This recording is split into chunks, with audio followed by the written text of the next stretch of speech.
ॐ अज्ञानतिमिरान्धस्य ज्ञानाञ्जनशलाकया चक्षुरुन्मिलितं येन तस्मै श्रीगुरवे नमः। वाञ्छाकल्पतरुभ्यश्च कृपा सिन्धुभ्यैव च पतितानां पावनेभ्यो वैष्णवेभ्यो नमो नमः। नमो महावदान्याय कृष्ण प्रेम प्रदायते कृष्णाय कृष्ण चैतन्य नाम्ने गौरत्विषे नमः। हे कृष्ण करुणा सिंधो दीनबंधो जगत्पते गोपेश गोपिका कांत राधा कांत नमोस्तुते। तप्त कांचन गौरांगी राधे वृंदावनेश्वरी वृषभानुसुते देवी प्रणमामि हरिप्रिये। वृंदायै तुलसीदेव्यै प्रियायै केशवस्य च कृष्ण भक्ति प्रदे देवी सत्यवत्यै नमो नमः। श्री कृष्ण चैतन्य प्रभो नित्यानंद श्री अद्वैत गदाधर शिवासादि गौर भक्त वृंद। हरे कृष्ण कृष्ण कृष्ण हरे हरे हरे राम राम राम हरे हरे। हरे कृष्णा। सर्वप्रथम मैं अपने गुरुपाद पद्म ओम विष्णुपाद अष्टोत्तर शत श्री श्रीमद् भक्ति वेदांत माधव गोस्वामी महाराज के चरण कमलों में अनंत कोटि दंडवत प्रणाम ज्ञापन करता हूँ। हम लोग श्रीमद् भगवद गीता के 7वें अध्याय का तृतीय प्रकरण चतुर्विध भक्त प्रकरण का अंतिम श्लोक अर्थात 23वां श्लोक हम लोग श्रवण कर रहे हैं, जिसमें भगवान ने स्पष्ट रूप से ये बताया कि जो अन्य देवी देवताओं की शरण लेते हैं उनका फल जो है नाशवान है, और उनको भगवान ने एक स्पेशल विशेषण दिया अल्प मेधा अर्थात मंद बुद्धि दुर्बुद्धि वाले व्यक्ति हैं। उनको बुद्धिमान नहीं कहा जा सकता क्योंकि उनके तो ज्ञान का ही हरण हो गया है, तो बुद्धिमानी कैसी। तो उनकी गति क्या होगी, वो उसी गति को प्राप्त करेंगे अर्थात देवताओं के लोक को प्राप्त करेंगे। अंतवत्तु फलम तेषाम तद्भवति अल्पमेधसाम देवान देवयजो यान्ति मदभक्ता यान्ति मामपि। मेरे भक्त जो है मुझे प्राप्त करते हैं और देवताओं की पूजा करने वाले देवताओं को प्राप्त करते हैं। तो हम लोग बात कर रहे थे कि जो लोग भगवान की पूजा नहीं करते हैं, भगवान का भजन नहीं करते हैं, वे अल्प बुद्धि हैं। भगवान ने बुद्धि के ऊपर काफी कुछ कहा है, और जो लोग भी भगवान का भजन नहीं करते उनको या तो कहा मूढ़ और या कहा अल्प बुद्धि या कहा अकृत बुद्धि, अनेक अनेक प्रकार के विशेषण। विमूढ़ कहा भगवान ने उनको, जंतु भी कहा उनको, जिनका ज्ञान आवृत हो गया है उनको जंतु कहा। तो बुद्धिमान व्यक्ति जो है वो कामना वासना होने पर भी भगवान को छोड़कर देवताओं की उपासना नहीं करता। जो बुद्धिमान है यजंती ही सुमेध सह यज्ञ संकीर्तन प्राय यजंती ही सुमेध सह।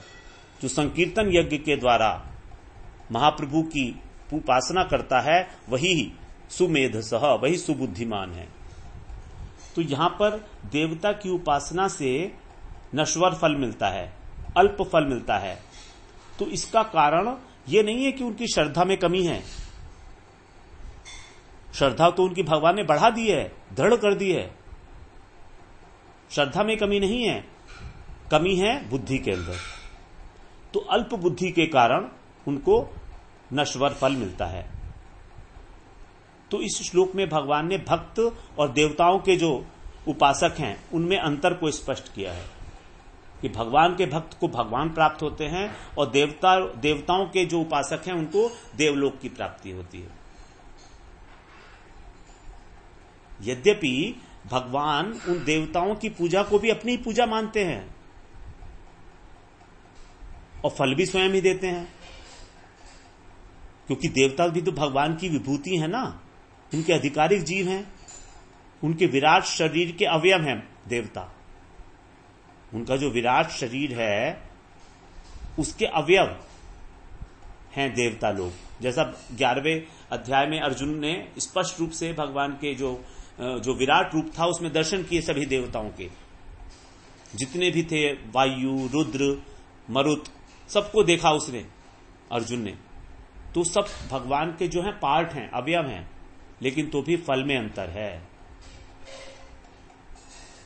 फल में अंतर है। अंतर क्या है कि देवताओं के भक्त भगवान को जानते ही नहीं है कि देवता रूपी अंगों की सेवा भगवान की सेवा है। भगवान के अंग हैं देवता। अब यदि कोई किसी अंग की सेवा करेगा तो वो अंगी की सेवा तो मानी जाएगी। जैसे मान लीजिए कोई व्यक्ति अगर मेरा हाथ दबाए तो हाथ की सेवा हुई या मेरी सेवा हुई? किसी के पैर दबाए तो पैर की सेवा हुई या जिसके पैर दबाए जा रहे हैं उसकी सेवा हुई? सीधी सी बात है, जिसके पैर दबाए जा रहे हैं उसकी सेवा हुई। पैर की क्या सेवा? पैर तो जड़ है। उसी प्रकार से देवता तो जड़ हैं, तो देवता की सेवा कर रहे हैं वो, लेकिन वो ये नहीं जानते कि वो भगवान की सेवा हो रही है देवता के माध्यम से। बस यही बात है कि वो देवताओं के भक्त जो देवता हैं उनको भगवान से पृथक मानते हैं, अर्थात वो पैर को या हाथ को जिसको दबाया जा रहा है उस व्यक्ति से पृथक मानते हैं जिसके हाथ और पैर दबाए जा रहे हैं। अज्ञान की पराकाष्ठा है ये। अब इसको और क्या कहें, यह है कि नहीं है अज्ञान की पराकाष्ठा? आप खुद ही अपना बुद्धि से सोचकर देखिए।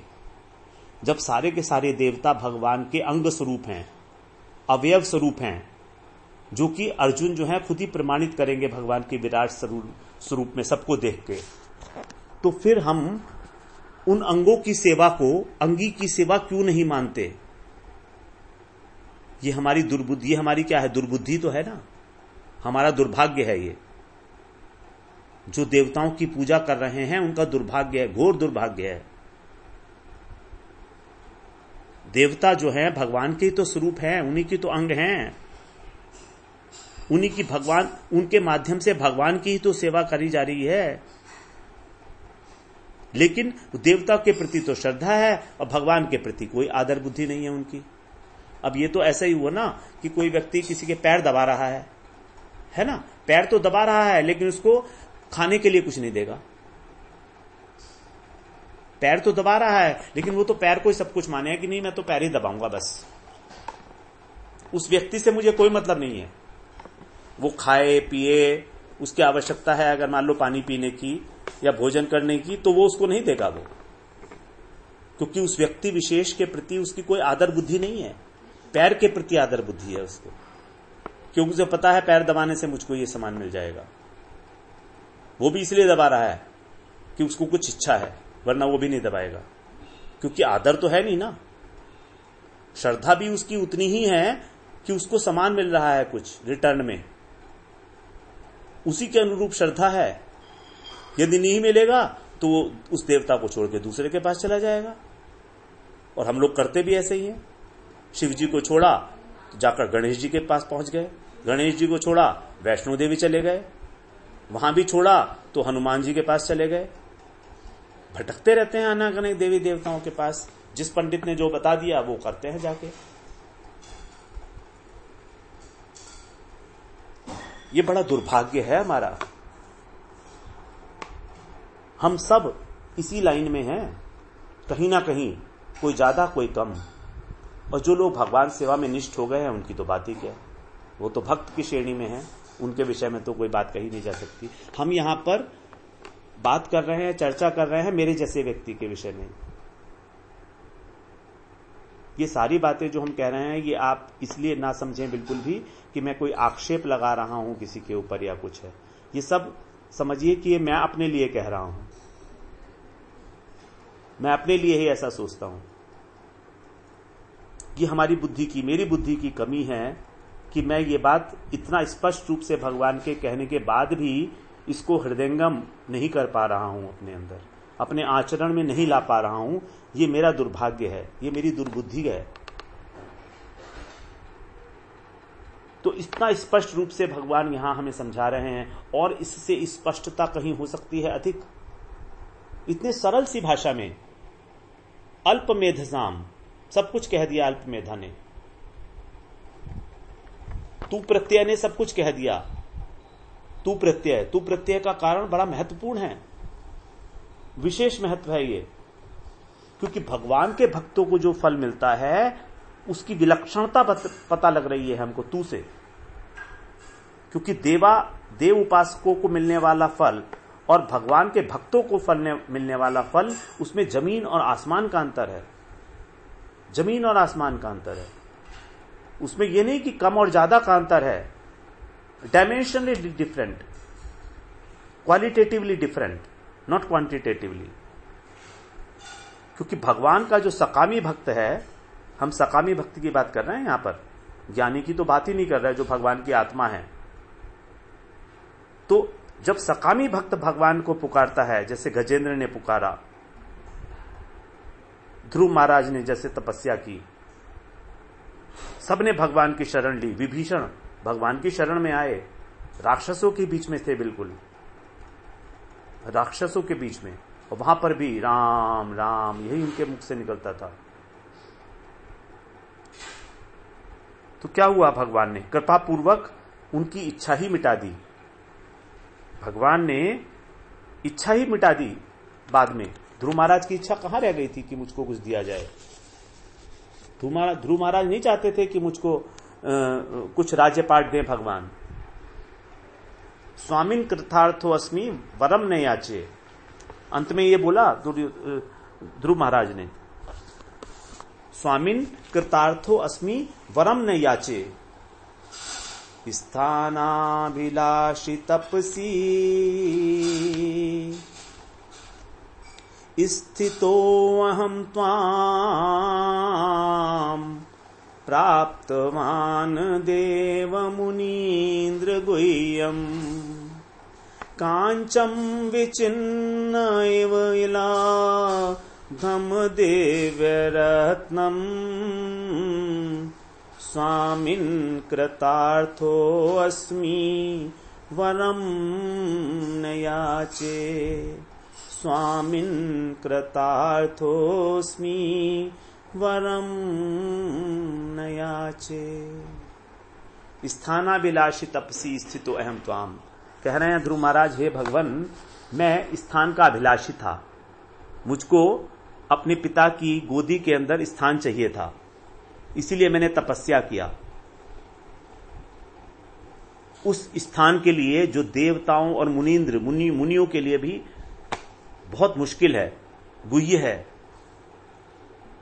कांचम विचिन्वन इव लब्धम, लेकिन वो स्थान कैसा है? जैसे कि कांच। मैं उस स्थान को प्राप्त करने के लिए उसको ऐसा समझो जैसे मैं एक कांच के लिए प्रार्थना कर रहा था, कांच के टुकड़े के लिए। दिव्य रत्न क्या है? दिव्य रत्न आपका दर्शन है, आपकी सेवा है।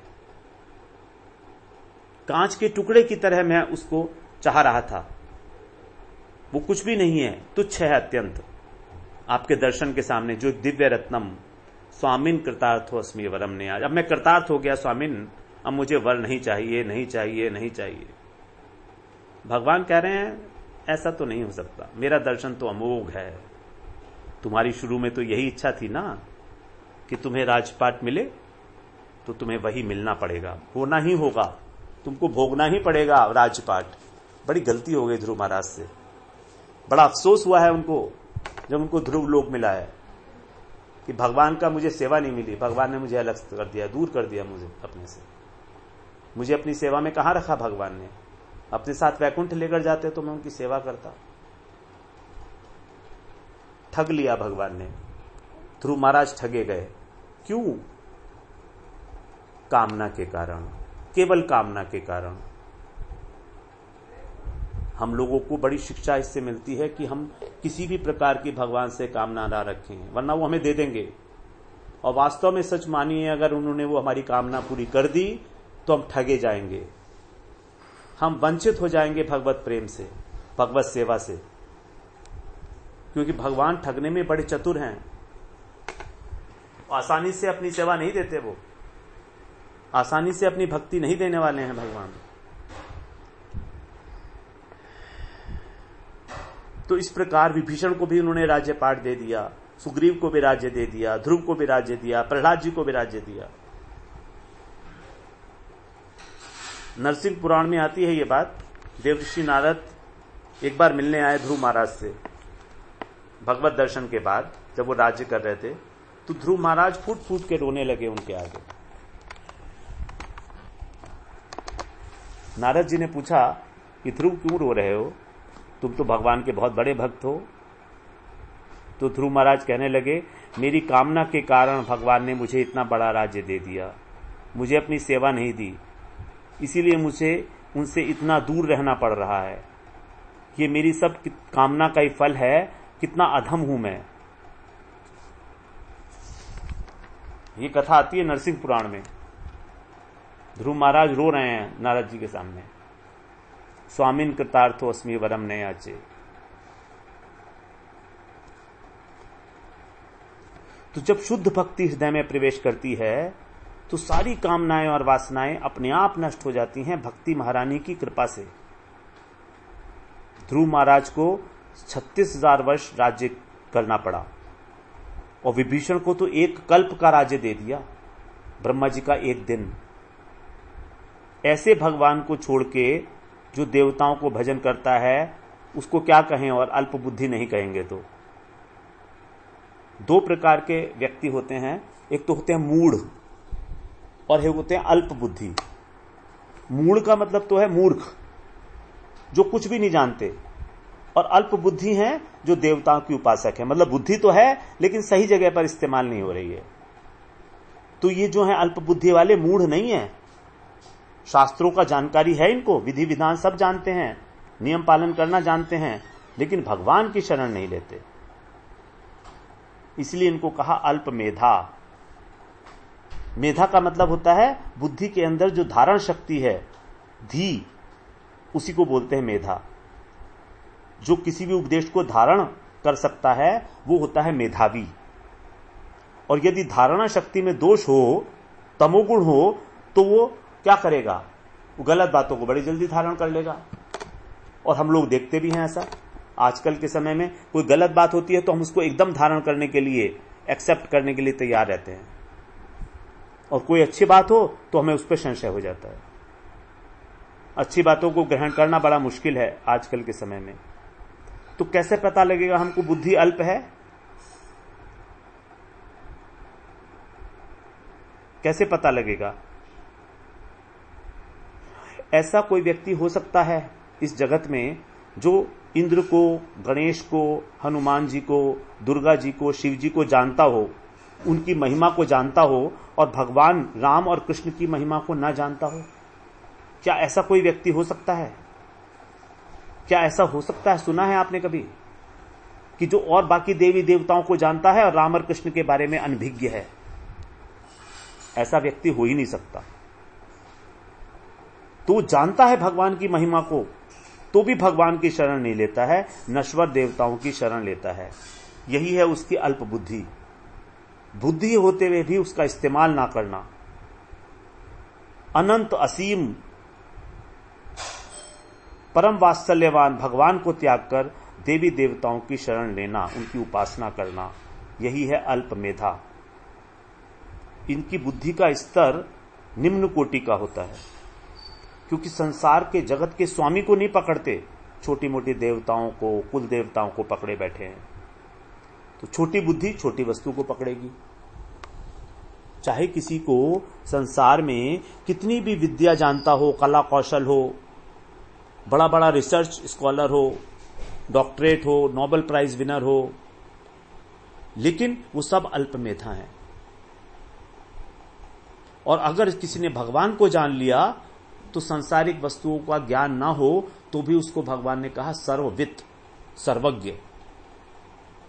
स सर्ववित भजते माम सर्वभावेन भारत, 19वां श्लोक 15वें अध्याय का, कि वो सब प्रकार से मेरे को ही भजता है जो मुझको पुरुषोत्तम जानता है।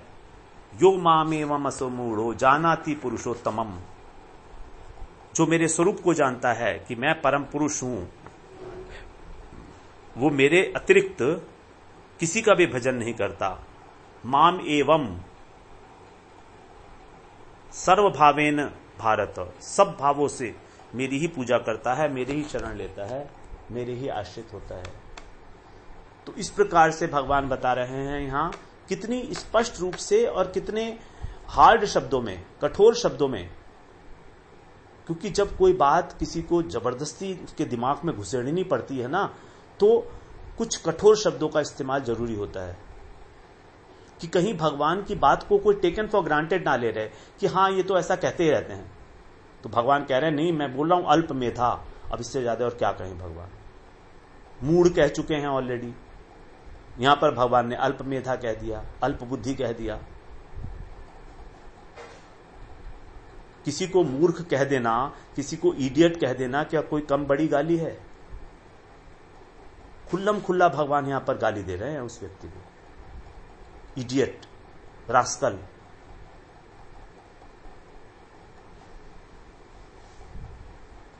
भगवान को कोई भय थोड़ा ना है किसी का। नहीं सुनना है तो ना सुने, और सुन के भी क्या हो गया, अभी तक सुना भी तो क्या कर लिया, क्या कर लिया? ऐसा कोई है जिसने भगवत गीता का नाम ना सुना हो?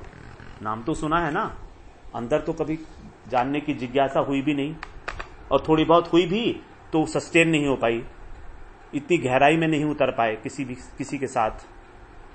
तो देवान देव यजो यान्ति, अब आगे भगवान उस व्यक्ति की गति का निरूपण कर रहे हैं कि वो जाता कहां है अल्टीमेटली, वेयर डज ही गो। तो हम देखते हैं जगत में जैसी जिसकी बुद्धि वैसी उसका संग, उसी कॉलोनी में रहना पसंद करेगा। यदि पैसा है तो पॉश कॉलोनी में मकान लेगा, तो यदि नहीं है तो झुग्गी झोपड़ी में बसर कर लेगा। क्या करे, क्या करे? जिसके पास जितनी रिसोर्सेज हैं वो उसी प्रकार तो जिएगा। तो जिसकी जैसी बुद्धि होगी उसी कॉलोनी में उसको उसी लोकेलिटी में ले जाएगी। तो जो बुद्धि भगवान के साथ रहना चाहती है, उनकी सेवा करना चाहती है, तो वो भगवान के धाम में ही जाएगी। और जो छोटे मोटे देवताओं को पूजेगी वो उनके लोक में जाएगी। रुद्र की पूजा करेगा तो रुद्र का गण हो जाएगा, रुद्र के गण को हम जानते ही हैं, सब भूत प्रेत बनेगा। इंद्र की पूजा करेगा तो इंद्र का सेवक बनेगा, और जब उसके पुण्य समाप्त होंगे तो वहां पर धक्के मार के उसको नीचे गिरा देंगे। तेतम भुक्त्वा स्वर्ग लोकम विशालम क्षीणे पुण्य मर्त लोकम विशंति, धक्का मारकर गिराया जाता है स्वर्गलोक से, एक क्षण भी नहीं। और जो धक्का मारकर गिराते हैं वो भी नश्वर शरीर हैं सब, वो भी स्वर्गलोक भी नश्वर है। क्योंकि देवताओं से हमारा संबंध कर्म के माध्यम से है। हम अगर पुण्य कर्म कर रहे हैं, सात्विक कर्म कर रहे हैं, तो हमको स्वर्गलोक की प्राप्ति हो जाएगी। इस प्रकार से आवागमन का चक्र जो है इंटैक्ट एज इट इज बना रहेगा हमारा। तो इसीलिए यहां पर बुद्धि के ऊपर बहुत अधिक जोर दिया गया, अल्प मेध साम कह के। अल्प मेधा हमें नहीं होना है, हमें यह निश्चय कर लेना है कि हमें अल्प बुद्धि नहीं होना है, हमें सुबुद्धि होना है, सुबुद्धिमान, जिसको भगवान सुबुद्धिमान कहेंगे। यज्ञ संकीर्तन प्राय यजंती ही सुमेधसः, जो सुमेधा लोग हैं वही भगवान का संकीर्तन यूपी यज्ञ से पूजन करते हैं, यजन करते हैं। तो भगवान और जो हमारे श्रीमद् भागवत का जो अंतिम श्लोक है उसमें भी तो यही है हमारे लिए आज्ञा। अल्टीमेट आज्ञा भगवान ने जो दी है वो यही दी है हमको। श्रीमद् भागवत क्या है? भगवान का साक्षात विग्रह है, साक्षात भगवान का स्वरूप है। साक्षात भगवान के स्वरूप के बाद में जब सुखदेव जी ने अंतिम श्लोक बोला है तो वो क्या कह रहे हैं? 12वें स्कंद के 13वें अध्याय का 23वां श्लोक अंतिम श्लोक है। नाम संकीर्तनम यस्य सर्व पाप प्रणाशनम प्रणामो दुख शमनस्तम नमामि हरिम परम। जिनके नाम का संकीर्तन सारे पापों का नाश करने वाला है, उनको प्रणाम जो करना, भगवान को प्रणाम करना, दुख शमनस्तम, हमारे सारे दुखों का शमन करने वाला है, हमारे पाप और हमारे दुख सब। नमामि हरिम परम, उन्हीं हरि को मैं नमन करता हूं।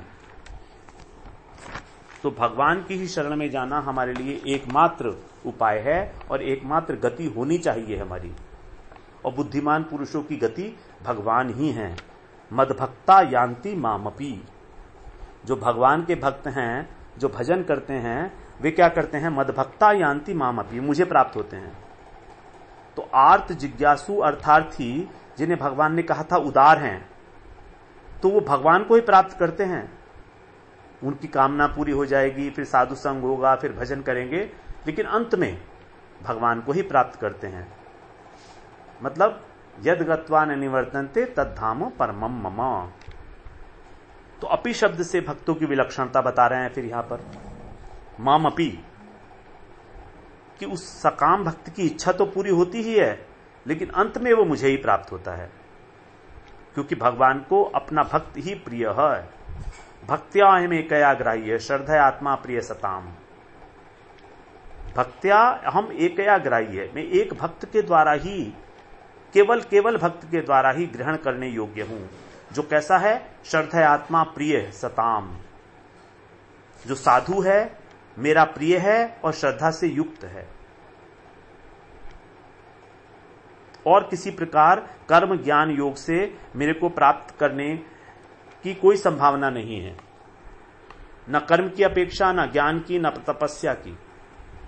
केवल भगवत सेवा प्रवृत्ति, उसी का भगवत धाम में प्रवेश है, क्योंकि वही भगवान के मन की बात जान सकता है। जैसे एक अंतरंग शिष्य अपने गुरु की सेवा कर सकता है उनका मनोभीष्ट जानकर, इसी को बोलते हैं समचित्तवृत्ति विशिष्ट, समचित्तवृत्ति विशिष्टता। तो जो भक्त है वो हमेशा भगवान का चिंतन करता है, चाहे शरीर से संसार का कुछ भी काम कर रहा हो, शरीर से कुछ भी काम करे वो इस संसार के अंदर, लेकिन चिंतन एकमात्र भगवान का ही चलता रहेगा, निरंतर, नित्य निरंतर। एक क्षण भी उसका मन इधर उधर नहीं जाता भक्त का। संसार के व्यवहार के कार्य करते हुए, नौकरी करते हुए, बच्चों का पालन पोषण करते हुए, सबको भगवान का ही स्वरूप मान के सबकी सेवा करता है।